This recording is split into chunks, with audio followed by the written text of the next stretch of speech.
Sir ವರ್ಷದ ಮುಂಚೆ ಮದುವೆ ಮಾಡಿಕೊಟ್ಟಿದ್ದು ಸರ್ ಈ ಸ್ಕೂಲ್ ಅವ್ರಿಗೆ. ನಮ್ಮ ಹೆಸರು ಪ್ರೀತಿ ಅಂತ ಸರ್. ಏನಕ್ಕೆ ಪ್ರತಿಭಟನೆ ಮಾಡ್ತಾ ಇದ್ದೀರಿ? ಸರ್ ನನ್ನ ಮನೆಗೆ ಬಿಟ್ಕೊತಾ ಇಲ್ಲ ಸರ್, ನಮ್ಮ ಅತ್ತೆ ಮಾವಂದಿರು ಮನೆಗೆ ಬಿಟ್ಕೊತಾ ಇಲ್ಲ. ಈ ಸ್ಕೂಲ್ ಇದೆ ಅಲ್ಲ, ಇವರು ಓನರೇ ನಮ್ಮ ಮಾವ ಬಂದ್ಬಿಟ್ಟು ಮನೆಗೆ ಹೋದರೆ ಮನೆಗೆ ಬರಬೇಡ ಅಂತ ಆಚೆ ಆಗ್ತಾ ಇದ್ದಾರೆ. ಯಾವ ಕಾರಣಕ್ಕೆ? ಕಾರಣ ಏನಂದ್ರೆ ಅವ್ರು ಬೇರೆ ಮದುವೆ ಮಾಡ್ಕೊತಾರಂತೆ ಸರ್. ಮಕ್ಳಿಗೆ ಬೇರೆ ಮದುವೆ ಮಾಡ್ಕೊತೀನಿ, ನಾನು ಬೇರೆ ಹೆಣ್ಮಕ್ಳನ್ನ ತರ್ತೀನಿ, 3 ಮದುವೆ ಮಾಡ್ತೀನಿ, 10 ಮದುವೆ ಮಾಡ್ತೀನಿ ಅಂತಾರೆ. ಮದುವೆ ಆಗಿ 1 ಇಯರ್ ಆಗಿರೋದು. ವರ್ಷಕ್ಕೊಂದೊಂದು ಚೇಂಜ್ ಮಾಡಕ್ಕೆ ನಾನು ಏನು ಅನ್ಕೊಂಡಿದ್ದಾರೆ ಸರ್ ಇವರು? ನಾನೇನು ಟಿಶ್ಯೂ ಪೇಪರಾ ಸರ್ ಹೆಣ್ಮಕ್ಳು ಅನ್ನೋದು? ಮನೆ ಬಿಟ್ಟು ಹೋಗು, ಮನೆ ಬಿಟ್ಟು ಹೋಗು, ಹಿಂಗೆ ಹಿಂಸೆ ಕೊಡ್ತಿದ್ರು ಸರ್ ವರ್ಷದಿಂದ. ಅದು ಡೌರಿ ಕೇಸು, ಅದು ತಗೊಂಬ ಮನೇಲಿ ಒಡವೆ ಮಾಡ್ಕೊಂಡು. ನಮ್ಮ ಅಪ್ಪ ಅಮ್ಮಗೆ ನಾನು ಒಬ್ಬಳೇ ಮಗಳಿರೋದು. ನಮ್ಮ ಅಣ್ಣ ತೀರ್ಕೊಂಡ್ರು 2 ವರ್ಷದಿಂದ. ನಮ್ಮ ಅಪ್ಪ ಅಮ್ಮ ಎಲ್ಲ ಹೇಳಿ ಮದುವೆ ಮಾಡಿದ್ದಾರೆ. ಒಬ್ಬಳೇ ಮಗಳು ಇದು ಮಾಡಿ ನೋಡ್ಕೊಳ್ರಪ್ಪ ಅಂತ ಎಲ್ಲ. ಮದುವೆಗೆ ಮುಂಚೆ ಎಲ್ಲ ಥರ ಭರವಸೆ ಕೊಟ್ಟು, ಇಲ್ಲ ನಾವು ಸ್ಕೂಲ್ ನಡೆಸ್ತೀವಿ, ನಾವೆಲ್ಲ ಇದು ವಿದ್ಯಾವಂತರು ಹಂಗೆಲ್ಲ ಇದು ಮಾಡಿಬಿಟ್ಟು ಎಲ್ಲ ಥರ ಹೇಳಿ ಮದುವೆ ಆಗಿ 1 ತಿಂಗಳಿಂದ ಟಾರ್ಚರ್ ಸ್ಟಾರ್ಟು ಸರ್. ಅದು ತಗೊಂಬ, ಇದು ತಗೊಂಬ. ಆಮೇಲೆ ನನ್ನ ಗಂಡ ಆದವರು ಪ್ರತಿಯೊಂದಕ್ಕೂ ನಮ್ಮ ಅತ್ತೆ ಪರ್ಮಿಷನ್ ಕೇಳಬೇಕು. ಒಂದು ಹೆಣ್ತಿನ ಟಚ್ ಮಾಡೋಕ್ಕೂ ಅವ್ರ ಅಮ್ಮ ಪರ್ಮಿಷನ್ ಕೊಟ್ಟಿಲ್ಲ ಅಂದರೆ ಮುಟ್ಟಲ್ಲ. ಅವ್ರಿಗೆ ಗುಲಾಮ್ಗಿರಿ ಬೇಕಂತೆ ಹೆಣ್ಮಕ್ಳಾದವರು. ಬಂದು ವಾರಕ್ಕೇ ಇಲ್ಲಿ ಸ್ಕೂಲಲ್ಲಿ ವರ್ಕ್ ಮಾಡಬೇಕು ಅಂತ ಹೇಳಿದ್ರು. ಏನು ನಮ್ಮಲ್ಲಿ ಸ್ಟಾಫ್ಗಳು ಕಮ್ಮಿ ಇದ್ದಾರೆ, ಬಂದು ವರ್ಕ್ ಮಾಡು ಇಲ್ಲಿ ಅಂತ. ಅದಕ್ಕೂ ಒಪ್ಕೊಂಡು ಅವ್ರಿಗೆ ಮಾತಿಗೆಲ್ಲ ಬೆಲೆ ಕೊಟ್ಟು ನಾನು ಬಂದು BComಗೆಲ್ಲ ಟೀಚಿಂಗ್ ಮಾಡ್ತಾ ಇದ್ದೆ. ಇಲ್ಲಿ ಟೀಚಿಂಗು 6 ಮಂತ್ಸ್ ಮಾಡಿಕೊಟ್ಟಿದ್ದೀನಿ.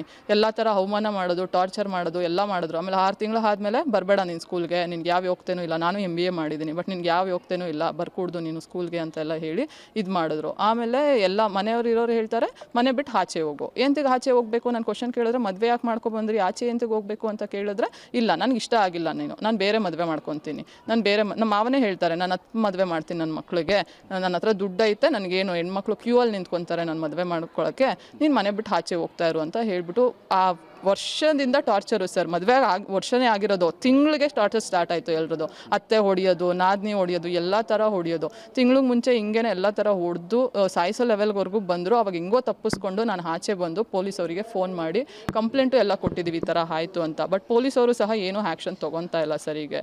ಇವ್ರು ಸ್ಕೂಲ್ ಇದೆ ಇಲ್ಲಿ ಲೋಕಲ್, ಅವರು ದುಡ್ಡಿದೆ ಅಂತ ಹೇಳ್ಬಿಟ್ಟು ಅದು ಏನಂತ ಗೊತ್ತಿಲ್ಲ. ಅವ್ರನ್ನ ಯಾರನ್ನೂ ನಮ್ಮ ಅತ್ತೆ ಆಗಲಿ ನಮ್ಮ ನಾದಿನಿ ಆಗಲಿ ಎಲ್ಲ ಹೊಡೆದಿದ್ದಾರೆ, ಯಾರನ್ನೂ ಕರ್ಸೇ ಇಲ್ಲ ಅವರು ಸ್ಟೇಷನ್ಗೆ. ನಾವು ಮಾತ್ರ ದಿನ ಹೋಗ್ತಾ ಇದ್ದೀವಿ ಸ್ಟೇಷನ್ ಬಾಗ್ಲಲ್ಲಿ. ಬೆಳಗ್ಗೆ ಹೋದರೆ ಸಂಜೆವರೆಗೂ ಕೂತ್ಕೋಬೇಕು.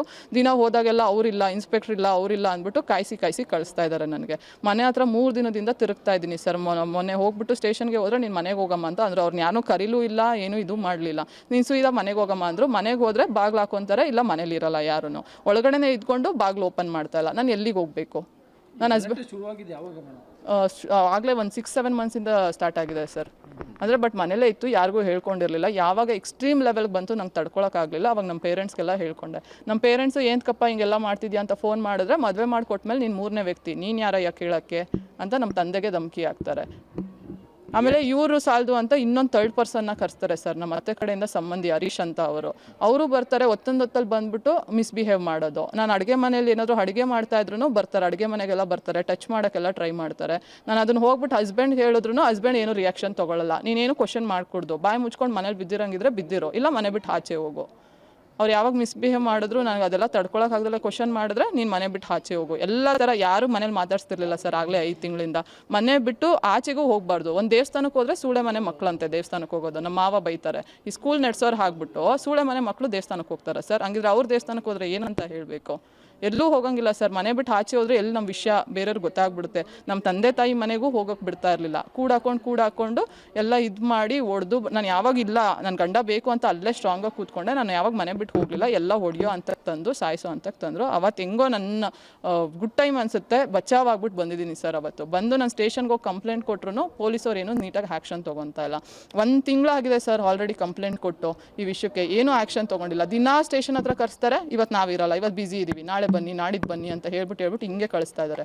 3 ದಿನದಿಂದ ನಮ್ಮ ಮನೆಗೆ ಹೋಗೋಕ್ಕೆ ನಾನು ಪರ್ಮಿಷನ್ ತೊಗೊಂಡು ಹೋಗ್ಬೇಕಂತೆ. ಮನೆಗೆ ಹೋದರೆ ಮನೆಗೆ ಎಂಟ್ರಿ ಬಿಟ್ಕೊತಾ ಇಲ್ಲ. ನಿನ್ನ ಗಂಡನ ಹತ್ರ ಹೋಗು ಅಂತಾರೆ. ಗಂಡ ಆಗಲೇ 15 ದಿನದಿಂದ ಮನೇಲಿಲ್ಲ. ಎಲ್ಲಿಗೆ ಹೋಗಿ ನಾನು ಕೇಳಲಿ? ಗಂಡ ಆದವ್ರು ಫೋನ್ ಮಾಡಿದ್ರೆ ಫೋನ್ ಪಿಕ್ ಮಾಡಲ್ಲ. ಪಿಕ್ ಮಾಡಿದ್ರು ನಾನು ವರ್ಷಕ್ಕೆ ನಾನೇನೋ ಬಿಸ್ನೆಸ್ ಮಾಡ್ತೀನಿ, ಬಿಸ್ನೆಸ್ ಸೆಟ್ ಆದಮೇಲೆ ಕರ್ಕೊಂಡು ಹೋಗ್ತೀನಿ ಅಂತಾರೆ. ಅವ್ರು ವರ್ಷದವರೆಗೂ ನಾನು ಹಿಂಗೆ ಬಿದ್ದಿರಲ್ಲ. ನಾನು ನಮ್ಮನೇಲಿ ಬಿದ್ದಿರೋಕ್ಕಾಗತ್ತಾ ಮದುವೆ ಆಗ್ಬಿಟ್ಟು? ಯಾರು ಸರ್? ನಾನು ನನ್ನ ಗಂಡನ ಜೊತೆ ಬಾಳ್ತೀನಿ. ನನ್ನ ಗಂಡ ಬರಲಿ, ಇಲ್ಲಿ ಕರ್ಕೊಂಡು ಹೋಗಲಿ ಅಷ್ಟೇ. ನಾನು ಬಾಳಕ್ಕೆ ರೆಡಿ ಇದ್ದೀನಿ. ನಾನು ಬದುಕಿದಾಗಲೇ ನ್ಯಾಯ ಕೊಡಿಸಿ. ನಾನು ಏನಾದರೂ ನನಗೂ ಡಿಪ್ರೆಷನ್ಗೆ ಹೋಗ್ಬಿಟ್ಟಿದ್ದೀನಿ ಸರ್. ನಮ್ಮ ಅಣ್ಣ ಕಳ್ಕೊಂಡು, ನಮ್ಮ ತಂದೆ ತಾಯಿ ನನ್ನ ಕಳ್ಕೊಂಡ್ರೆ ಅವ್ರು ಇರಲ್ಲ ಅನ್ನೋ ಒಂದೇ ಕಾರಣಕ್ಕೆ ನಾನು ಜೀವ ಉಳಿಸ್ಕೊಂಡಿದ್ದೀನಿ. ನನಗೆ ಗಂಡ ಬರಬೇಕು, ನನಗೆ ನ್ಯಾಯ ಕೊಡಿಸ್ಬೇಕಷ್ಟೇ. ಅವ್ರು ಬರಲಿ, ನಾನು ಕರ್ಕೊಂಡು ಹೋಗ್ಲಿ, ಬಾಳಿಸ್ಲಿ. ಮದುವೆ ಮಾಡ್ಕೊಂಡು ಏನು ಮದುವೆ ಮಾಡ್ಕೊಂಡು ಬೇಡ ಅಂದರೆ ಏನು ಟಿಶ್ಯೂ ಪೇಪರಾ ಸರ್ ನಾನು ಯೂಸ್ ಮಾಡ್ಕೊಂಡು ಬಿಸಾಕಕ್ಕೆ? ತಿಂಗ್ಳಿಗೊಂದ್ಸತಿ ನಾನು ಹೊಸ ಮದುವೆ ಮಾಡ್ಕೊತೀನಿ, ನಾನು ಅವ್ರ ಹತ್ರ ದುಡ್ಡಿರ್ಬೋದು, ವರ್ಷಕ್ಕೊಂದೊಂದು ತರ್ಬೋದು. ನಾವು ಹೆಣ್ಮಕ್ಳು ಎಲ್ಲಿಗೆ ಹೋಗೋಣ ಸರ್?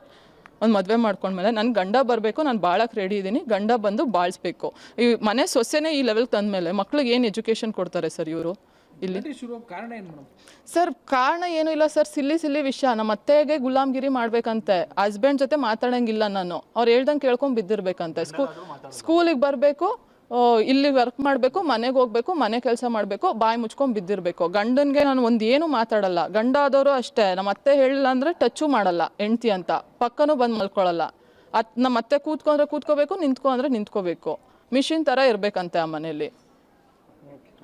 ನಾನು ಯಾವಾಗ ಯಾಕೆ ಈ ಥರ ಇದು ಮಾಡ್ತಾ ಇದ್ದೀರಾ ಅಂತ ಎಲ್ಲ ನಾನು MBA ಮಾಡಿದ್ದೀನಿ ಸರ್, ನಾನು ವರ್ಕ್ ಮಾಡ್ತಿದ್ದೆ ಮುಂಚೆ, MBA ಮಾಡಿದ್ದೀನಿ. ನನಗೆ ಯಾಕೆ ಈ ಥರ ನಡ್ಸ್ಕೊತಾ ಇದ್ದೀರಾ ಮದುವೆ ಆಗಿ ಅಂತ ಕ್ವಶನ್ ಬಂದರೆ, ನೀನು ನನಗೆ ರಿಟರ್ನ್ ಕ್ವಶನ್ ಕೊಡ್ತೀಯಾ, ಮನೆ ಬಿಟ್ಟು ಆಚೆ ಹೋಗು, ನೀನು ಬೇಡ, ನಾವು ಇನ್ನೊಂದು ಮದುವೆ ಮಾಡ್ಕೊತೀವಿ.